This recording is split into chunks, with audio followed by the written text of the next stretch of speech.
makin sini soal perkara ijazahnya Pak Jokowi, padahal Mabes Polri sudah menyatakan keasliannya. Namun dari pihak Roy Suryo YS bersama Rismon Sianipar minta atau ngotot ditunjukkan ijazahnya. Gimana Bang? Secara hukum Abang ngerti? Ya, saya pikir RSCS ini kalau ngotot seperti itu, ya mungkin mereka ini udah nggak tahu aturan hukum kali di Indonesia ini. Ya mungkin udah pada lagi stres kali. Kan sudah mekanisme aturan hukum kan udah berjalan. Artinya di Mabes Polri sesuai dengan laporannya yang dilaporin sana bahwa Jokowi dilaporin sana, kan dir di Bareskrim kan sudah buat apa? Sudah rilis ya, menyatakan bahwa dengan tegas dan jelas mengatakan terkait laporan terhadap Pak Jokowi tentang ijazah palsu yang dilaporkan oleh TPUA yang kuasa hukumnya adalah itu rekan saya juga itu Pak Prof. Egy Suzana, kan sudah jelas menyatakan tidak ditemukan unsur pidana, ya kan? Maka perkara ini tidak dapat dilanjutkan. Jadi bukan SP3 loh, ini masih di dalam proses penyelidikan. Akhirnya di dalam hasil SP2HP-nya dinyatakan tidak ditemukan unsur pidana terkait daripada laporan TPU ini, maka ini harus dihentikan. Itulah jelas.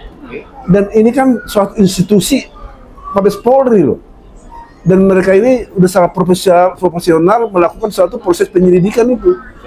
Jadi ini saya pikir kalau menurut saya orang RS ini dan timnya yang lain-lain ini kalau masih ngotot seperti yang tadi rekan-rekan bilang minta diajukan ijazah palsu, mereka mungkin perlu dikasih penyuluhan hukum, ya, supaya tahu mungkin aturan hukum apa sih mekanisme hukum yang ada di negara kita ini. Itu sih pandangan saya sama rekan-rekan kita RS dan kawan-kawan ini. Ya, oke. Abang melihat sekarang ada laporan daripada Pak Jokowi langsung di Polda Metro dalam hal masalah pencemaran terhadap beliau, terhadap fitnah, pencemaran baik, karena dikatakan ijazah palsu. Sedangkan di sana kan dikatakan tidak ada pidana, berarti ijazah itu asli. Ini potensinya sangat-sangat besar bahwa orang-orang yang dilapori Pak Jokowi ini di Polda Metro akan jadi tersangka. Kenapa? Pasti itu akan terpenuhi dua unsur pidananya. Dan setelah dilakukan ditemukan itu unsur pidana, maka penyidik Polda Metro akan segera melakukan gelar perkara, akan meningkatkan itu menjadi dari penyelidikan jadi penyidikan, dan statusnya masing-masing orang-orang itu terlapor itu jadi tersangka. Dan tidak perlu saja malah nggak terima, malah dia pengen uji materi keaslian itu di Polda bukannya di Mabes. Itu gimana Bang? Malah kok lebih turun, bahkan Mabes lebih tinggi derajatnya. Jadi gini, jadi warga negara itu juga harus sadar, ya kan? Jangan jadi mengatur istilahnya pemerintah, artinya institusi. Itu loh, ya, itu penyidik Polda Metro itu kan ada SOP dalam proses penyelidikan yang mereka lakukan, dan saya yakin mereka lakukan semua dengan cara profesional. Kenapa saya bilang begitu? Apalagi perkara ini kan udah sangat viral, jadi penyidik ini pun akan tegak lurus karena kan udah langsung terpantau oleh masyarakat Indonesia gitu loh. Jadi saya pikir kalau menurut saya, kalau kondisi tadi saya tidak poin karena di laporan daripada orang TPPUA terhadap Pak Jokowi ijazah palsu sudah dinyatakan tidak ditemukan pidana, sedangkan di sini ada laporan Pak Jokowi terhadap 5 orang terhadap rekan-rekannya OCS dengan adanya fitnah dan pencemaran baik, itu udah unsurnya itu akan telak itu.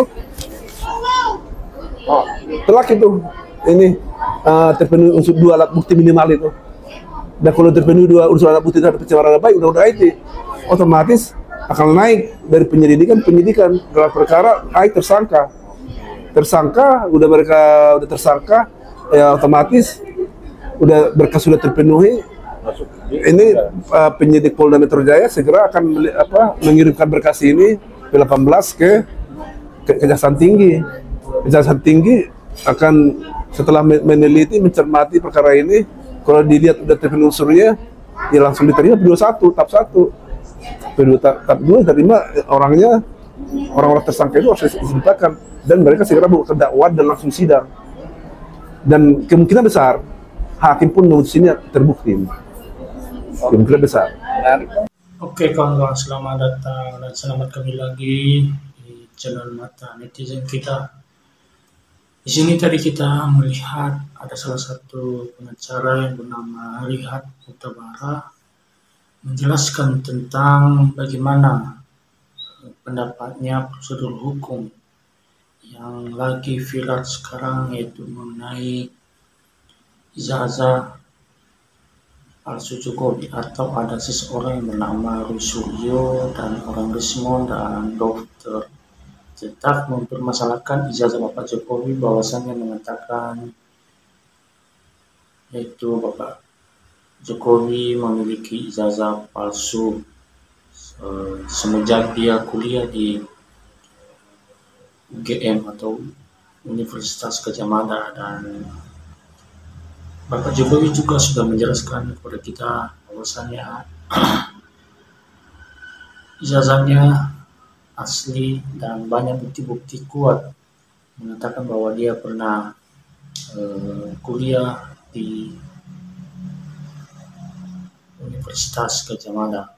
Dan kawan-kawan dari orang Rismon ini dan Suryo dan tetap mempermasalahkan hal ini, dan makanya tadi ada salah satu pengacara menjelaskan kepada kita bahwasannya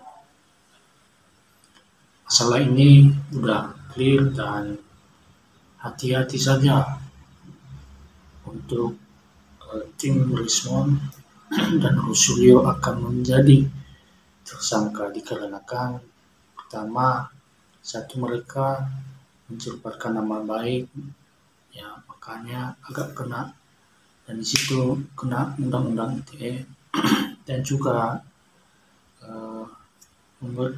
memberikan berita hoax kepada masyarakat, sehingga disitu nanti hukum dapat berjalan dan dapat melibas mereka. Dan kalau saya lihat orang tim Rusyo ini, mereka sangat tidak peduli sekali dengan hukum, bahkan selesai masalah yang satu, bertambah lagi masalah satu, bertambah dan bertambah, mencari terus masalahnya, so detail-detailnya. Masalah kecil pun menjadi besar, dan memanglah bermasalah ini sangat bukan kita katakan tidak serius dan bukan juga serius, tapi ini hanya permainan orang Rusyo. Dan menurut saya, kalau saya sebagai Widodo, saya pasti akan bertindak sesuai dengan hukum, dan apabila mereka bersara harus hukum berjalan kepada mereka. Itulah kawan-kawan, bagaimana menurut kawan-kawan, berkenap pendapatnya di bawah kolom komentar.